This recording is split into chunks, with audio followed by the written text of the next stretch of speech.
Testing. Hi. New setup today. Welcome to our July wrap up. I like that a little more. We've got a lot of books to talk about this month. I read a lot. I had an injury, a little housekeeping. I got back from my trip to France with a pretty bad injury that caused me to not be able to walk around, which gave me just a great excuse to lay in bed reading for weeks. So we got a lot of reading done, which is great because next month is going to be a tough reading month. I'm actually going to be in the US. So I think I mentioned this in a previous video, but just in case my content is a bit sporadic in August, I'm just having trouble with traveling and with this channel. I have to also have time to read the books that I'm talking to you about. The scheduling might be an issue. But before we dive into the book, speaking of being able to schedule and organize your online life, big shout out as always to the wonderful Squarespace, where you can host any kind of online presence. I personally use it for a blog, kind of like supplemental writing to go along with my vlogging platforms, but they have monetization features if you want to start a shop. They have a lot of different community-based features such as email lists and membership opportunities and things like that. Free, easy to use templates, great analytics so you know where people are coming from, what they're looking at, what they're searching for, etc. So if you're looking to set up any kind of online presence, a portfolio is also a really great idea. Definitely check out Squarespace. You can actually try it out for free at squarespace.com right now. And then you can go to squarespace.com/caricanread to get 10% off of your first website or domain. Thank you as always to Squarespace, caricakes.net, linked down below if you want a little example. But diving into the book list, what did I read this month? I read a lot of either recent releases or ARCs, so advanced reader copies, so books that are going to be coming out soon. So if they are an ARC, I will put the release date up here, but I think a lot of them are coming out soon. So you can request them at your library, get on the pre-sale list, etc. But starting off with a book that is recently released, a lot of buzz about it. This is my first book by this author, but I believe she's written others. She's very funny on TikTok. I know her through, reels, but I know her through her short form author content, before I've ever read any of her books. So that's just a funny tidbit. I think I found this book on a list of upcoming fantasy releases that sounded good, and I put it on hold at the library, and here I am. So I was walking into it with very little knowledge, and that is A Forbidden Alchemy. And here are my warnings beforehand. This is not a standalone, and it has you going. I think there were maybe 100 pages left, maybe I would say 70 pages left. And it felt okay, this could wrap up. They could solve all the problems. I had faith that this could end within the last 70 pages. And then it falls apart. And I quickly realized that this is indeed another series. That's your warning going in.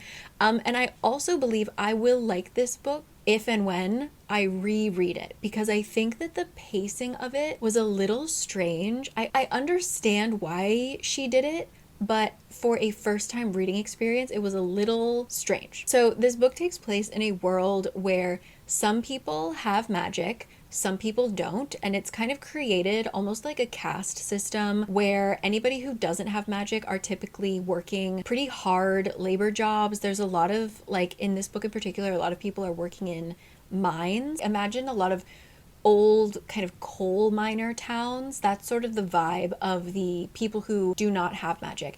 And then if you do have magic, there are different types, but you're typically living in a nice city, you've got kind of a cushy job, so you obviously want to have magic. And for everyone in this world, they get brought when they are about 12 years old, I believe. They all get brought together to have a testing to see if you have magic. You drink something and your magic will appear if you have some. So we are actually following our main characters when they are 12 years old. It's dual POV. We have a 12-year-old boy, a 12-year-old girl.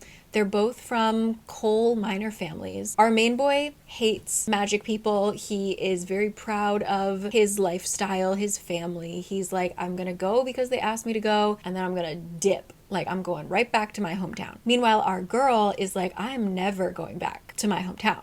I'm going to have magic if it's the last thing I do.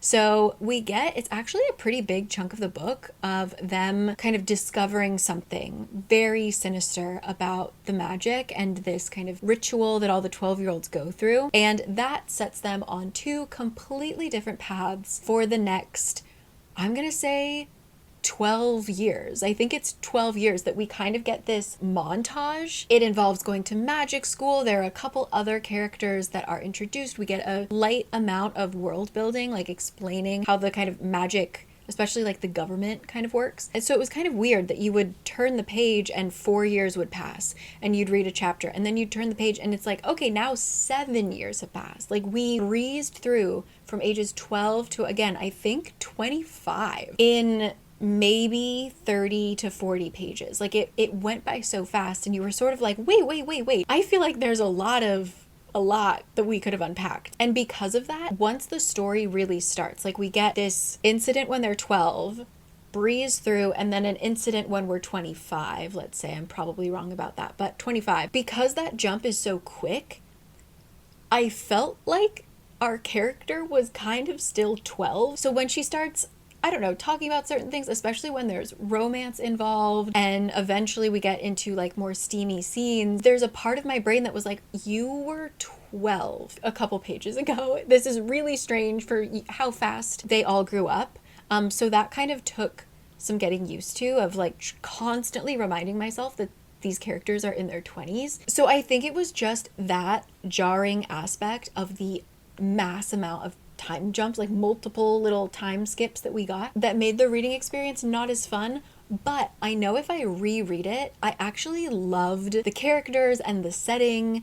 I was kind of confused about the magic system and exactly there's a revolution that is occurring, a rebellion that is rumbling. I don't want to spoil anything, but there is spying. There's kind of like a nod to Peaky Blinders a bit with our 12-year-old boy who is now a 25-year-old man. I'm not explaining it well because honestly it was just kind of jarring how it was written, but I do think if you can get over that time jump, the romance was cute, the banter was great, the side characters were fun, the magic was a little confusing, but I liked that there were multiple people who were spies. Yeah, I'm totally failing at this. Let me look at my notes. Yeah, my notes literally say, love the characters, love the ending, hated that it's a series. I saw no indication that it was a series, and it does, in fact, have a cliffhanger ending. So yeah, a forbidden alchemy, if you like, especially like a Peaky Blinders kind of vibe, that is how I would most categorize it. I think the second book will be better because the time skip was really weird. But let me know your thoughts, because I know a lot of you guys have read it. I would have liked it more if the beginning hadn't been so quick montage. I wanted more time at the school, like that is a forbidden alchemy. Okay, after that I read The Devil at Marshalsea, The Devil at the Marshalsea. This is by the same author as The Raven Scholar. I made a TikTok about it, so if this sounds familiar, sorry. If you watched my wrap up from last month, I was kind of struggling to finish books and enjoy books. I was having a slump that isn't a slump. So I decided to try and return to work by authors that I really like, kind of tried and true authors. And because I loved The Raven Scholar, I thought, let's give Antonia Hodgson's other work a try. And I read The Devil in the Marshalsea, which is a historical thriller. It takes place in London in the 1700s. We're following a man who has been thrown into debtor's prison. He owes somebody money and he couldn't pay it back. So he gets thrown into a real debtor's prison. It's called the Marshalsea. It was in the center of London, and they basically had it partitioned. So there were, like, if your family still had enough money to kind of fund your jail lifestyle, they had a part of jail that was literally like a little town. Like, they had a pub and a coffee shop and all this stuff. So you could live all this like weird half-life in jail, or you would be thrown in the like citizen side, which was just like you would die. Like, it was disease and crowded and yeah, bad news. So when our main character gets thrown into jail, he's like, I need to get out as soon as possible. He gets wrapped up in a scheme in which if he can solve a murder, he might be able to barter for his freedom. That is assuming he doesn't get murdered first. So I just really liked the characters, honestly. And it was just really interesting to learn about this prison. Like, I could not fathom that you could be in jail and then like go get drunk with your friends at the pub, and some people chose to stay, like the owners of the coffee shops, like they chose to stay in jail because they were like, yeah, well, I could own a coffee shop here or I could own a coffee shop on the outside. And just really fascinating. And there is this like teeny tiny bit of romance at the end that makes me want to continue the series, because it is actually a series, and I'd love to follow our characters a little bit more. But yeah, it was a surprisingly really good time, and I do recommend Devil at the Marshalsea. Okay, our next one is Strange. I feel like I read a lot of books that had big time jumps in them. I think I maybe just don't like that. Like, I don't enjoy a big time jump in the middle of my book. Maybe that's something I learned about myself this month. But this is The Scholar and the Last Fairy Door. This is by, I believe the author is H.G. Perry, and I'll put it up here. I read another book by them, and it was one of those things where I really liked the beginning, the premise, the first couple chapters, and then it, because of the choice of POV, really kind of fell apart for me.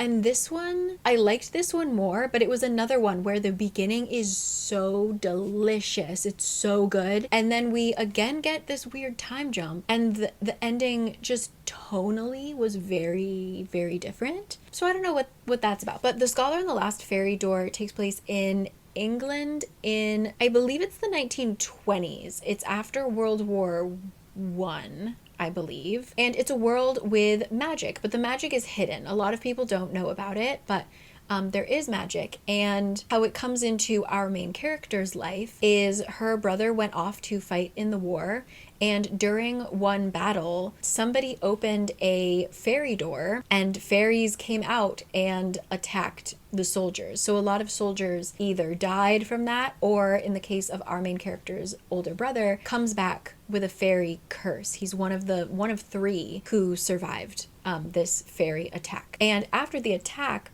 these couple magical families agreed to use magic to lock every fairy door, seal off any portal to the magical realm. So our main character, because of her brother, is introduced to magic, realizes that she's a student, she just loves to learn, and she's like, well, if I have the opportunity to learn about magic and learn how to cure my brother, I'm absolutely going to take it. So we follow her as she goes to Cameford, which is a little magical pocket dimension in between Cambridge and Oxford. So it's Cameford. Okay. The entire beginning of the book is this just academic setting. A few classmates kind of take her under their wing, and it's this kind of weird found family. She's clearly still an outsider, but she gets kind of roped in. They're so invested in studying about fairy curses, and there was just a wonderful atmosphere to it, like this just academic setting, right? And then over summer, we follow them to one of the boys has some like massive estate in England, and we follow them there for this like slow, sticky summer. It still had really great vibes, but we discover a secret as to why these kids are interested in fairy curses and fairy doors. Obviously, we know why our main character is interested, but these guys, what are they up to? And that secret just implodes the entire friendship. So then we get this big time jump, and we have to kind of return to this summer and what happened that summer. So I liked it, but again, it was one of those issues where the end of the book felt very different from the beginning of the book, but it was fine. I think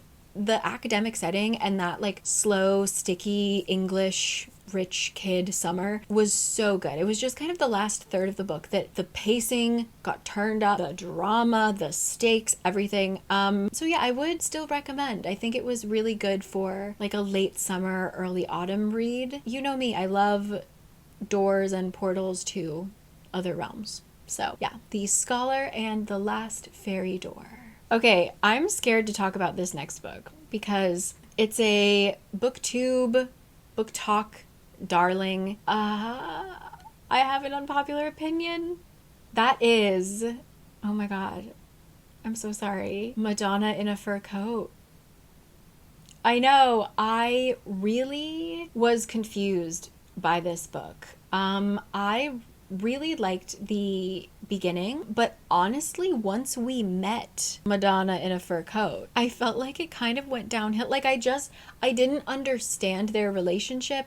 I didn't particularly like any of our characters. This is about a young Turkish boy who is sent to Germany. Allegedly, he's supposed to learn about soap so that he can like come home to his family's factory and like, you know, bring their soap business to a new level. But he stays there and he is just kind of lost and bumbling and doesn't really want to do anything. He enjoys learning German, but like what, you know, what's he gonna do with that? When he goes to an art exhibit and he just gets mesmerized by this self-portrait and he keeps coming back to it. Like the exhibit is a month long. He comes back every day to just stare at this portrait. And when he finally meets the artist behind it, they start this romance. And at first I liked it. I liked their very first meeting, but after that I was just like, we never saw them talking. It was one of those books where you are told that they have these deep conversations and great, like this great connection, but we are never present for those conversations. The only conversations that we really saw in the book were them like bickering or having a misunderstanding. I don't know how to explain it. Weirdly enough, I actually liked the very beginning because the book starts off with, we meet our Turkish man as he is an office worker. He's a translator for this company. And so we are being told this story through the eyes of his coworker, who is like, this man that I work with is just so quiet and boring and blah, blah, blah. And they eventually develop a friendship. On kind of his deathbed, the coworker discovers a journal written by the quiet man. And so we read the journal, and it is this story of his failed, doomed romance, right? I actually really liked the first part more, like the finding the journal part. I didn't like his love story. I don't know why. Yeah.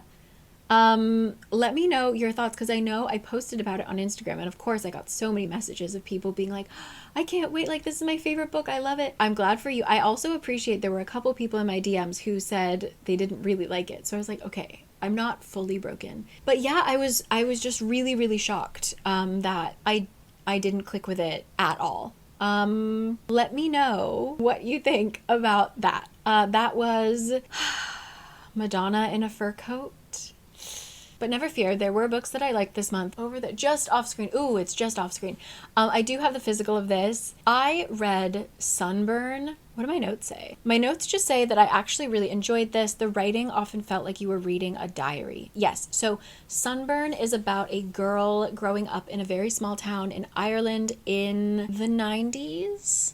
I think. And she is slowly but surely realizing that she's gay. She has this intense obsession with one of her girlfriends, and she's very confused by this because she is, you know, she's expected to marry the boy next door and kind of repeat the cycle of her parents before her, like have a farm, have a bunch of kids, live in this town, right? Definitely not supposed to move to the big city and fall in love with a girl and leave their town, right? So yeah, I love any book that has a lot of Catholic trauma in it. And this book did. I really enjoyed it, but I do agree. I read some reviews afterwards. I do really agree with the critique that our main character is actually really annoying. Like, she's the most insufferable character. Even her friend that is the boy that everyone thinks she's going to marry, I really liked him. I really liked the girl that she's crushing on. Everyone else was pretty okay to read, but being in her point of view, our main character, she's a little insufferable. So if you can handle that though, I thought that the book was really, really good. Really enjoyed it. That is Sunburn. I can't really say much else. The writing style was very kind of stream of consciousness, very much felt like a diary. Sometimes I was like, girl, why would you say those things? Why would you have those thoughts? Like, when you mix together Catholic trauma and a sapphic romance, something about that hits every time. Hits every time. That is Sunburn. Oh my gosh, next up. So rewind to a couple weeks ago when I was having that kind of slump where I just wasn't enjoying any book that I was reading. I had checked out a book from the library to help with that. But obviously I ended up reading some books in between, so I didn't need it, but then I needed to return it to the library. So what did I pull off of my library shelf? But Unmasking the Marquess. This is by Cat Sebastian. So Cat Sebastian, if you don't know, one of my favorite, if not my favorite, romance authors of all time. Currently, she's doing a lot of really great queer historical romances, and the banter is a league of its own. Like, truly, nothing will beat the queer principles of Kit Webb. Nothing will beat you. But prior to her kind of success with her more recent work, she also was writing historical romances, and I read the first of, I think this is a series, and this is also like Cat Sebastian, just because she's writing a historical romance and the cover looks like a traditional kind of bodice ripper sort of story. True to form, one of her characters is actually gender non-conforming, non-binary, and her other character is super queer. And we love that for them. So this does take place very much like Regency era. And we have one character whose father just passed away. So now he is the Marquess. He is in charge of getting his father's estate and kind of reviving his family's name, because his father was a little scandalous, had some mistresses, as it were, had a gambling, spending problem, etc. When this man, around the same age as him, comes to his door and is like, hey, surprise, so my little sister is your dad's goddaughter, and we don't have any money to debut her, launch her into society. We're not asking for much, but could you just like introduce us, like put our name out there, get us into a couple parties so that your dad's goddaughter has a shot at a good marriage, right? Or else she's just going to be living up in this farm, whatever. So our Marquez decides to help only because he wants to piss off his dad's mistress, who also asked him for help to launch her daughter into society. So everybody's got a different motive for what they're doing. But what happens when our Marquez starts to fall in love, not with the beautiful goddaughter who is the diamond of the season and is taking everybody by storm, but rather the young man who asked for his help in the first place? And what happens when that young man is actually the diamond of the season's lady in waiting, her servant, essentially, and she just adopted the identity of this man in order to help her friend slash employer, I guess. I just totally fumbled that, but it's a mess. It's a mess, okay? Yeah, just the way that Cat Sebastian talks about, especially in that era, gender roles, identity, power dynamics, all of that. It was like a cute romance, but it also had a lot of really interesting discussions in there, and I loved all the characters. At first I did not think I could like the Marquess, but you've really got to picture him as like an Anthony Bridgerton. You've really got to picture him as, what's his name, Jonathan Bailey, and then you can do it. Then it's palatable. But yeah, Unmasking the Marquess. Cat Sebastian never lets me down. If you're looking for a historical romance with a cute little queer love story, there you have it. Next up, if you didn't watch my last video, which I actually posted this morning, I was in the mood for kind of a creepy summer book, and this was recommended to me in my comment section, and I had it on hand. I had a physical copy of it, so I picked it up, read it in one go.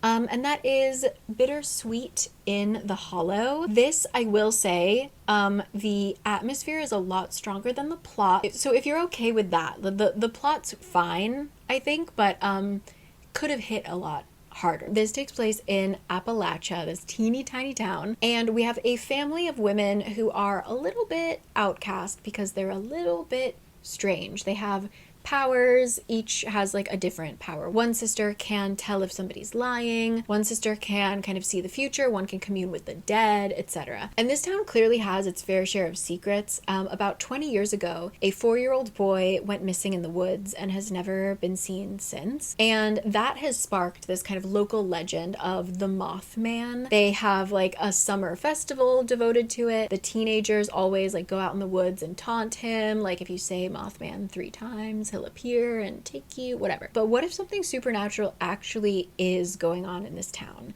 And what if our main character went missing the same day, just 20 years later, as that little boy, but she came back? Someone brought her back. but she doesn't have any memory of what happened. So when the 1-year anniversary of her disappearance comes around and we start to wonder who's going to disappear next, our girl decides she's going to finally get to the bottom of these weird disappearances in her town. So yeah, like I said, I definitely think that the vibes were much better. The descriptions of the food and the nature were so good. I was so hungry. Their family owns a diner. They like grow and make all their own food.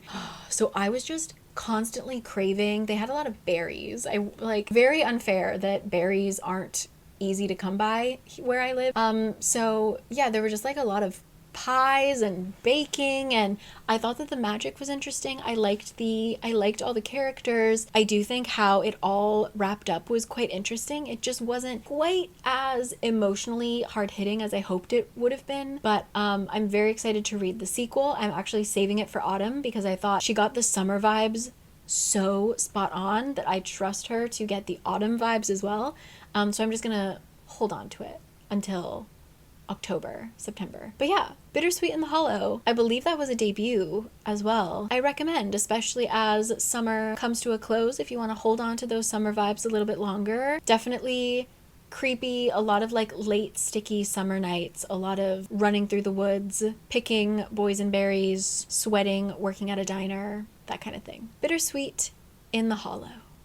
And now we enter the phase of recent releases or arcs. So this is a release, I think it came out just last month, and it is called This Monster of Mine. So I'm going to be real honest here. I had no idea what was going on for a lot of the book. It reminded me a lot of how I felt with Immortal Dark, where I liked the writing style so much and I loved the setting, but it got to a point where I had to be like, I don't know what's going on. Like, I've completely lost the thread, and I'm kind of okay with that, but there were just huge chunks of this book where I was sort of like, yeah, I'm not really sure what's going on. But that being said, writing, the setting, the magic system, really enjoyed. So we're dealing with a girl who has certain magical abilities, and if you have magical abilities, you are granted a spot at the academy. You need to pay tuition, and she doesn't have that. So she's like, even though she has an incredible talent, she's stuck in her like tiny town as her best friend goes off and studies at school, right? She attempted to sneak into the academy without paying, and something really traumatic happened to her. It's not a spoiler, this happens in the prologue, but she is inexplicably thrown off of a tower. Every bone in her body is broken. She should have died. She actually, I think, did die, and someone like holds her body together with magic, and that's why she is still living today. She has very little memory of what actually happened. She can only remember one particular voice. She gets these flashbacks, and she continues to get flashbacks throughout the story. But when she tried to take this to court, she's like, even though I don't remember exactly what happened, I very clear, like, her body is covered in scars, right? She's like, I should be dead. There was an attempt on my life. The detectives, the court, does nothing for her. So now it's her life mission to get into that academy. Because of her particular skill set, she would be able to gain a role in the kind of judicial system. She would be able to investigate and prosecute and finally get justice for what was done to her. I just love that premise of a girl just doing it herself. If the system lets her down, she's gonna get it done. She's going to get justice. So from a prologue, we get a time jump, but this is okay. Like, I feel like from a prologue to chapter 1, a time jump is understandable, right? Unlike the other books that I read this month. So some time has passed, and there is something going wrong with the academy. Everyone who graduates into the program that she is trying to get into kills themselves, and nobody knows why. And so they're running low on these like interns, basically, these magical interns. So they're like, you know what? We don't have enough kids. You don't need to pay tuition. Like, if you've got the skills, we want you in our academy. So she finally has her in. She gets to the academy. Everyone is like, girl, did you not hear? Everyone's killing themselves. Why are you coming here willingly? So we just kind of follow her through the academy. Then she ends up becoming an intern specifically for this one judge. There's like 4 head judges, I guess you might call them, who are supposed to take care of each of their like quarters or their wards in this city. And so we follow her as she works with this very grumpy, kind of scary judge as they try to solve a bunch of these crimes. And in the meantime, she's also investigating what happened to her and what happens when the only memory she has, remember I said the only thing she remembers is that one voice. What happens if that's probably her new boss? And also what happens when her boss is really attractive and also seems to know something about her that he's not sharing with the class? Yeah. So, you know what? Thinking back, I think I like it as I'm returning to it. I think I liked it a lot more. I just think I was a little confused by everything that was going on. A little bit of it felt quite choppy. I think it was, even though the writing, like on a sentence by sentence level, I thought was really beautiful, it felt like it was written like scene by scene. It didn't feel like a cohesive story. The passing of time was a little bizarre, I think is what it was, maybe. That got me a little confused of like, wait, we've been here for 3 months? I thought it was like a week. So I think there were some sloppy bits, like some parts could have been cleaned up, but for a debut, this was really, I thought, really good if you're okay with being a little confused. But yeah, I liked the magic system. I liked the magic being used for like a judicial system. And again, girls getting revenge for wrongs done to her. That is This Monster of Mine. Next up is an arc. I believe this is coming out in September or October, and I think that this would be perfect for that particular time period because this is Ladies in Haiting.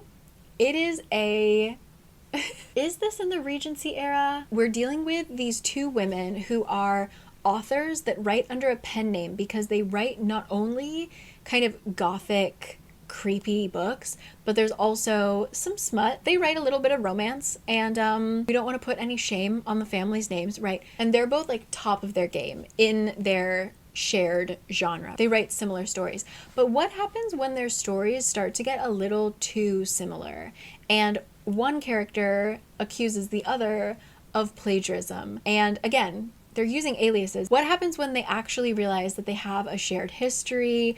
What happens when one of them had a massive, huge teenage crush on the other one? A lot of this book is just like gay panic, which is really wonderful. What happens when they're trying to beat each other to the next novel? They want to finish their novel before the other so that they, prove that I come up with all of my ideas individually. Like, even though we've consistently been writing similar stories, we're gonna write totally separate things. What happens when in that process they both end up at the same haunted mansion to do research? They get locked in. I just wrote, there's haunted houses, sabotage, gay panic, a secret garden. I really enjoyed the first 50% because of that entire setup, right? That sounds great. There's a dog. There's a lovable, cuddly dog that is constantly present throughout the novel. I really enjoyed it, but, and this is just a personal taste thing, after the 50% mark, it gets really smutty. Like, it is just steamy scene after steamy scene after steamy scene, and that's just personally not my style. So I was kind of bummed out. I wanted to know, like, by the time that we got to the end and we kind of solved this whole like ghost story, mystery, plagiarism issue, which just sounds crazy, I had kind of lost interest in the story because it was just so much smut. But if that's what you look for in a romance, Ladies in Haiting. Yeah, I just wish, for my personal taste, I wish it had just had like 2 or 3 less steamy scenes. But I loved the characters, I loved the dogs, I loved how kind of silly the ending is, and I love a potentially haunted house. So, that is Ladies in Haiting. Another book that's super buzzed about and is an arc, I believe it's coming out also this autumn. I will put it up here. This is The Sacred Space Between. I was seeing a lot of talk about it, I think just specifically on Book Talk, and the premise sounded right up my alley. I mentioned that I love any kind of Catholic trauma. I love any kind of like religious trauma, to be honest. And this book was all about that. So it's about Our main character is an iconographer, an artist that specializes in painting icons of saints. She lives in the abbey. She's been raised in this very secluded religious setting. Nobody gets any kind of news or contact outside of the abbey. It's just, you're surrounded by a bunch of the elders or priests, and then there's some nuns, and and she's really gunning for the role of the head iconographer, because the leader is going to be retiring soon. And so when she is asked to leave the abbey to find this one particular saint and repaint, he needs an update. Okay? Repaint his icon with the added caveat of she needs to spy on him because the elders believe he might be a bad saint. He might be misusing his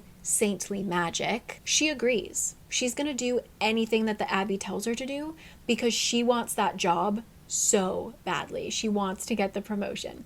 So she's like, yeah, absolutely, I will spy for you. Off she trots with all of her paints to go spy on this saint named Jude. And I'm gonna pause because I think they're gonna be testing our fire alarms. Okay, we're just gonna roll with it until the fire alarms go off. My apartment building is just testing the fire alarm system, so yay. Okay, where did I leave off? So yeah, it's dual POV. So we know that Jude has a real distrust for the religion, which is weird because he's a saint, right?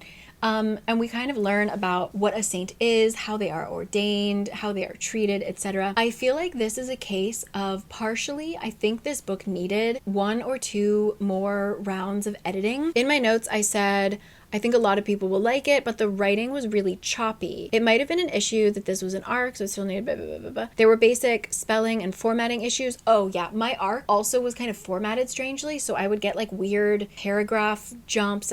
Yeah, so that was a whole thing. But the scenes were choppy and ended strangely, or I had no idea where anyone was, if we were outside or inside. That happened a lot. So Jude the saint lives in this tiny little cottage in the middle of like a bog, and there are so many times where they will be in a room talking, and then all of a sudden they're like up to their necks in bog because they ran outside. And there were like some scenes that ended with like, I ran out there because I heard his voice, and it's like, whose voice? Like we never returned to that. Like who called her name? Jude is next to... It was very confusing. There were just a couple elements that I was like, that was a sentence that should have been deleted. Yeah, I wrote that it seemed like the author had some very clear scenes in her mind and the others not so much. But yeah, this really talked about faith and also memory magic. So without any spoilers, we're dealing a lot with these very kind of dreamy sequences. A lot of it has to do with memory and like mind manipulation. So that was a great idea, but when the reality scenes were already a little like, what's going on? Then you throw on top of that like hallucinations and altered memories, and you're like, what? Wait, what's going on? It was a little rough to read. And then the weirdest part of this entire book, the first 90%, let's say, fine. Like, again, I think it needs to be edited a couple times, but in terms of the premise and like the themes and everything, it could be fixed. It could be judged before it gets published. Tell me why the last 10% of this book is just 2 back-to-back steamy scenes that are so detailed. Like the entire book has been really like, I'm not really sure where everything is, and the scenes are very short. Like we have some conversations, but in terms of like a uninterrupted bit of action, there weren't many of those.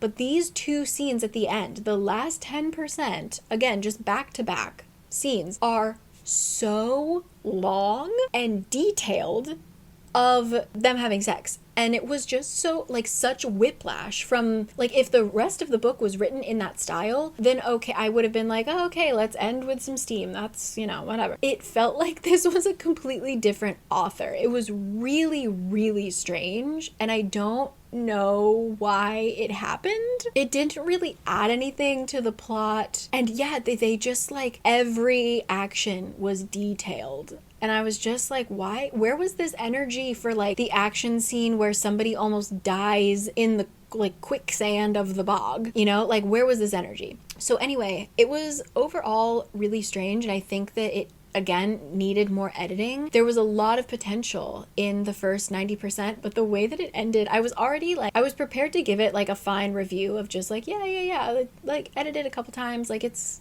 got it. It's there. It just needs to be kind of cleaned up.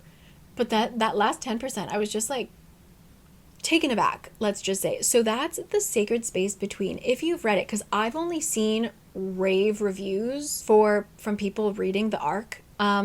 If anybody else has read it, I haven't heard anybody talking about the last 10%.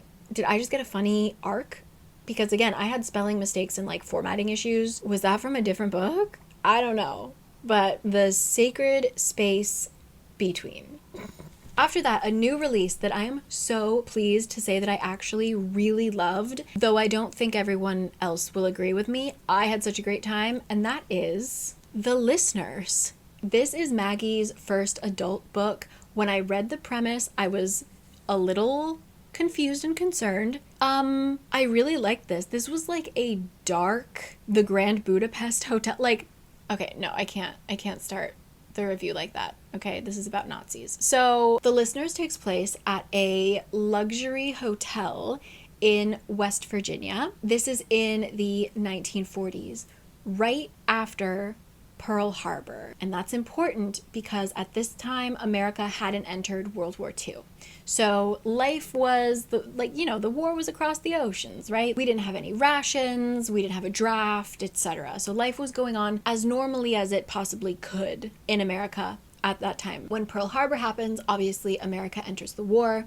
And what do we do with all of our dignitaries from the Axis countries? So what do we do with our Japanese ambassadors? What do we do with our German ambassadors? Things like that. The government decides to take those dignitaries and diplomats and house them in rural luxury hotels like ours in this book.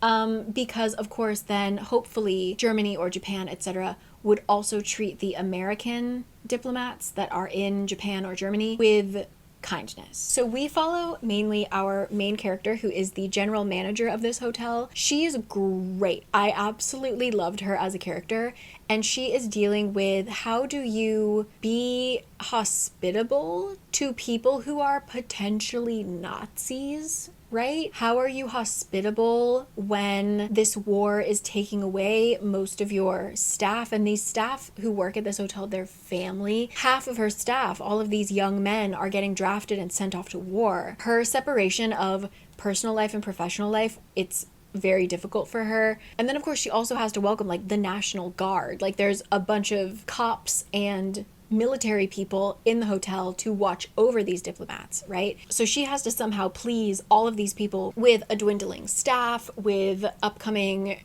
food rationings and things like that. How do you keep these people happy? Things like that. And why is it important to keep them happy?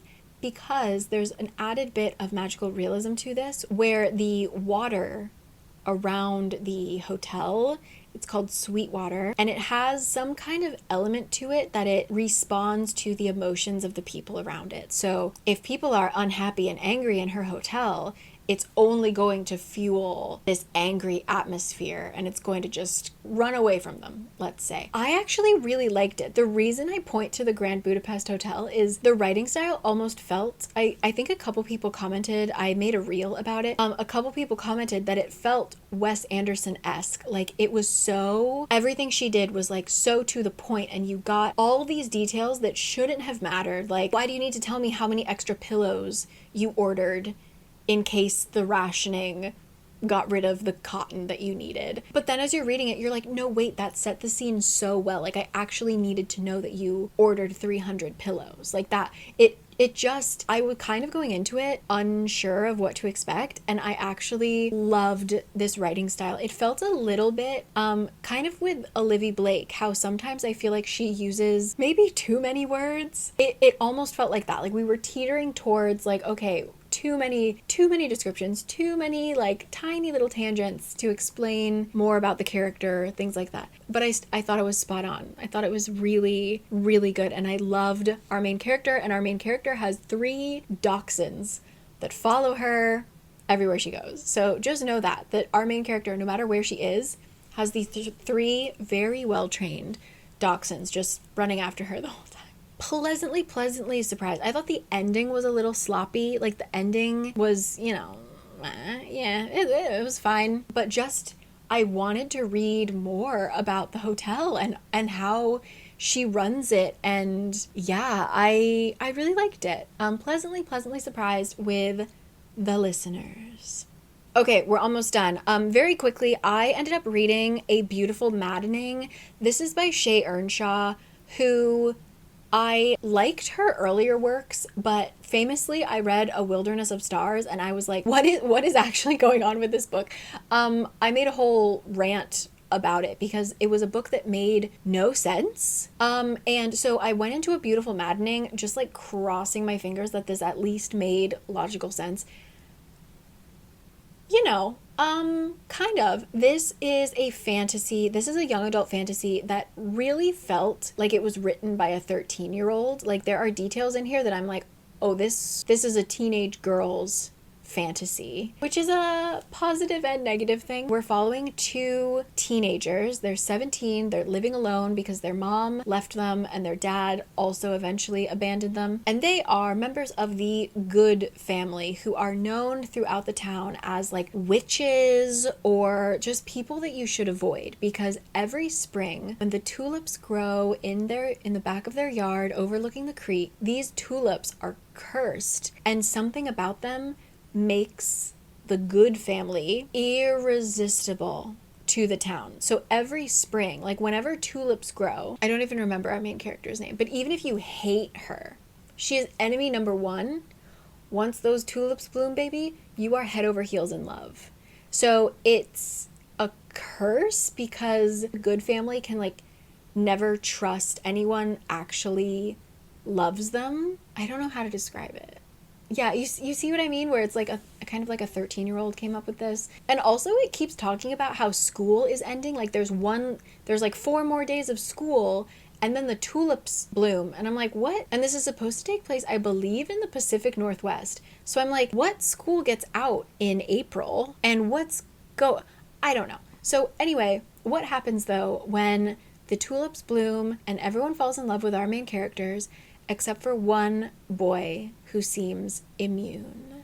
And we go on from there. Yeah, as I was reading it, I was just kind of like, this doesn't really hold up. This doesn't really make sense. It wasn't bad, but it really just felt kind of like a 13-year-old's daydream. I think it's kind of the feeling you get like when I was doing a reread of Shiver, for example, and so many of you guys were like, I loved that book when I was young, but reading it now that I'm older, I'm like, what is this? Like, how did I find this romantic? It felt like that. I did think she did something with the ending, I will say.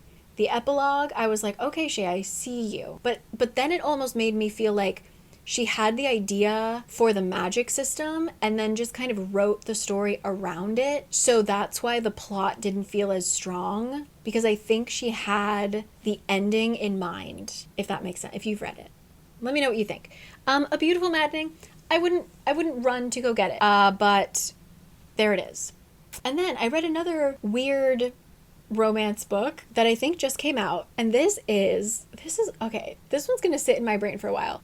This is The Corruption of Hollis Brown. Okay, how do I describe this? So first of all, I was terrified going in because I got it from the library, pull it up on my e-reader, and I start flipping so that I get to the first page, right? And as you are turning your pages, you have to go through the table of contents. Tell me why the table of contents is like 10 pages long, because the chapters in this book are usually like 1 to 2 pages. That was something to kind of get used to. It reads more like a traditional novel further along in the story, but kind of the beginning when you're just kind of getting introduced to the characters and their world and things like that. The writing was really, I don't want to say sparse. It was sparse in almost like a poetic way. Like it told you the bare minimum to create these characters in your head. Like it's not a negative thing. I don't know how to describe it. It was just odd, but not in a bad way. So you're just very, very quickly understanding who these characters are, and then we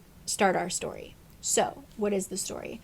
We are in a suburb of Chicago.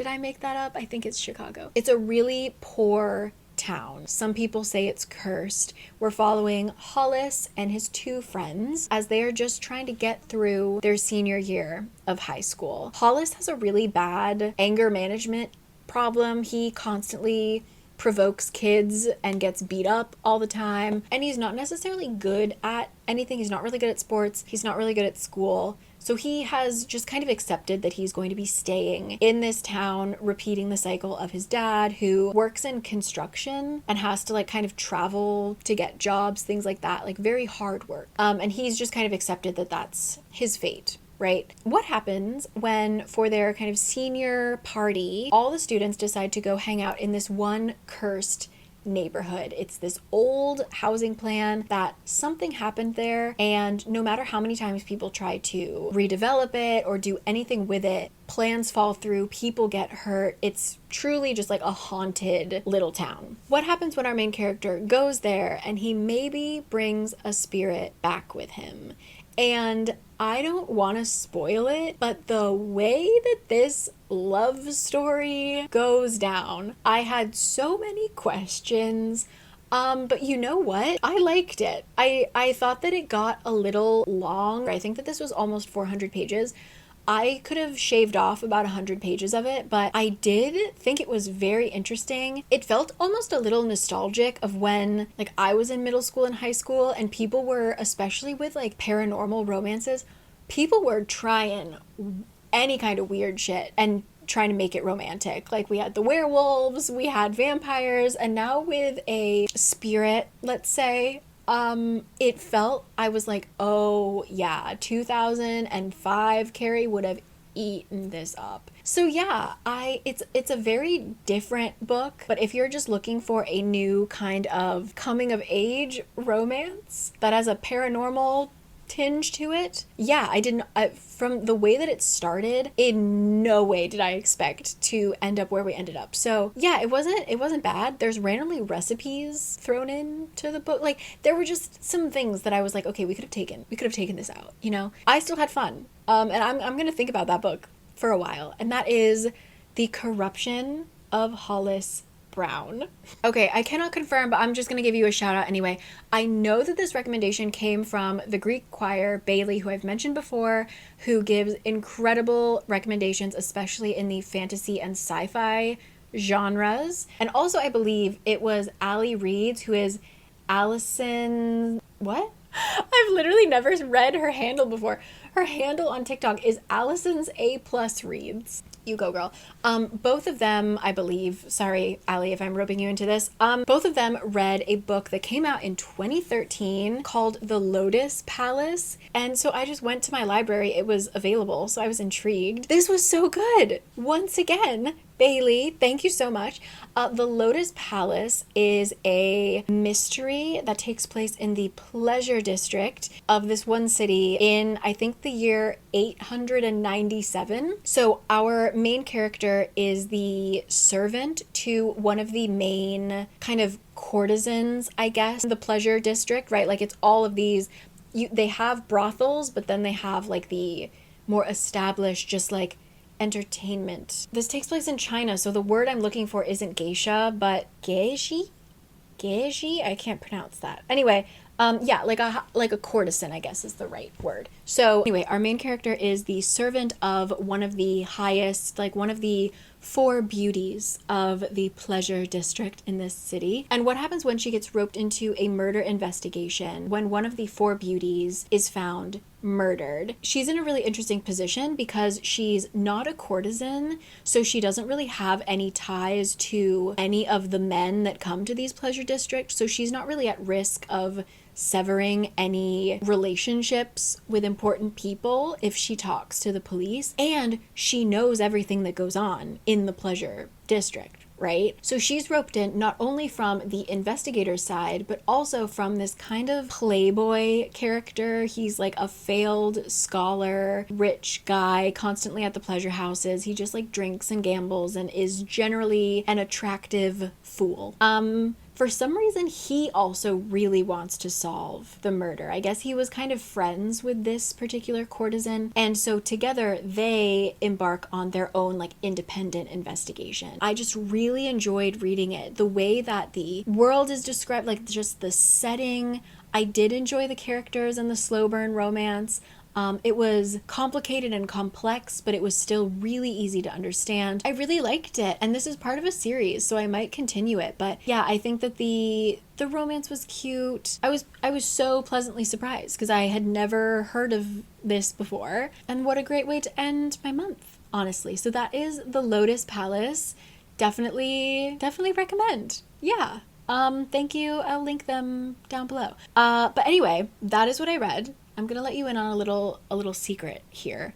I'm actually filming this on the 25th of July, so I actually have almost a week left of the month because I'm gonna try and read a lot this week before my trip, because I don't think I will be reading a lot on my trip. I'm gonna be with friends. I'm going to be on airplanes, so perhaps send me some of your romance recommendations down below. But I'm going to be seeing My Chemical Romance. If any of you guys are going to the Newark or the Philly MCR shows and you see me, look for a redhead, say hi. Yeah, so I'm kind of cheating. I'm going to try and fluff the numbers for August by counting the last reads I get done for this month with July. Yeah, just a little peek behind the curtain. And yeah, what an interesting month that was. So let me know your thoughts, especially about Forbidden Alchemy. Also, if anybody has read This Monster of Mine as well. Was anyone else confused, or was my brain just off? Because my brain was low-key off in the middle of the month.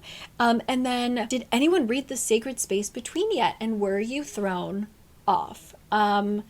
Let me know your thoughts. What are you guys reading as usual? You guys always send me good stuff. And I will see you guys next week. The next time you see me, in fact, there may be some things up on my wall and I might be pointing at them with a wand. So thank you so much for being here. Thank you again to Squarespace. Once again, you can go to squarespace.com right now, set up your little website, see how you like the look of it. And then when you're ready to launch it to the public, squarespace.com/caricanread to get 10% off your first website or domain. Thank you always for supporting this channel. And yes, hope you're doing really well. This summer went by so fast. And I'll say it now because I don't know what my August and September posting will look like. If you are interested in a meetup in Dublin and potentially in Edinburgh, I say potentially, I'm really not sure about Edinburgh, but for sure Dublin, please mostly follow my Instagram. That's where I'm going to be able to give you the quickest updates about it. But I am absolutely planning a meetup in Dublin in October because I'll be in Ireland for about a month. And potentially Edinburgh. Let me know your thoughts. It would be near the very end, like almost Halloween. Let me know your thoughts on that. If you can think of a place that we could hold something, what the weather might be like, etc. I would have very limited time in Edinburgh, so that's why I'm not so sure. But yeah, very excited to do some Ireland and UK content for you. Going to be reading some Irish romance books because there are so many and they look so funny. So yeah, I've already got the whole plan. And I can't wait. So I'm gonna end the video here. I will see you guys next time. Okay? Thanks always. Bye.